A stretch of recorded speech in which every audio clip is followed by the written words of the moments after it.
السلام عليكم ورحمة الله وبركاته. ازيكم حبايبي؟ عاملين ايه؟ يا رب تكونوا بخير. كل سنة وانتم طيبين. النهاردة هنفرز طماطم عشان رمضان، والطريقة بتاعتنا هتبقى مختلفة شوية. دي طريقتي الخاصة، وطريقتها هتكون عبارة عن الطماطم وثلاث حبات بنجر. بعد ما غسلنا الطماطم وقشرنا البنجر قطعناهم كويس وحطيناهم على النار عشان نسلقهم من غير مية ولا اي حاجة. نحطهم على النار يتسلقوا زي ما انتم شايفين كده لحد ما يتسلقوا معايا. شايفين؟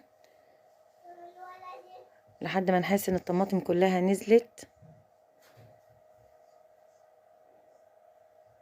معانا. ليه البنجر بقى؟ عشان الطماطم لما بتكون خضرة بتديها لون، وكمان غير اللون بتديها طعم مسكر، بدل ما في ناس بتحط سكر احنا حطينا بنجر.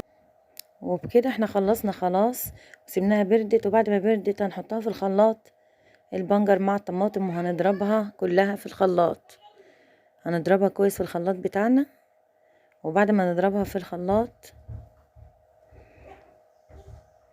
شوف شكل الطماطم بقت حمرا ازاي.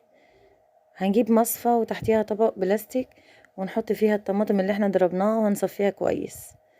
هنفضل نصفي فيها لحد ما تتصفى كلها. وبعد ما خلصنا عبيناها في اكياس زي كده، على كل كيس على قد الطبخة بتاعتنا. وبعد ما خلصنا تفريز هنحطها في الفريزر تطلع الطبخة على طول. بنطلعها طبعا قبل ما نطبخ، لو هنسيبها تفك بره. لو مستعجلة حلة وتحطي فيها الكيس وتسيبيها على النار هتسخن وتفك معاكي بسرعة. ودي الطريقة النهائية بتاعتنا بدون اي اضافات غير البنجر وبس، وبألف هنا.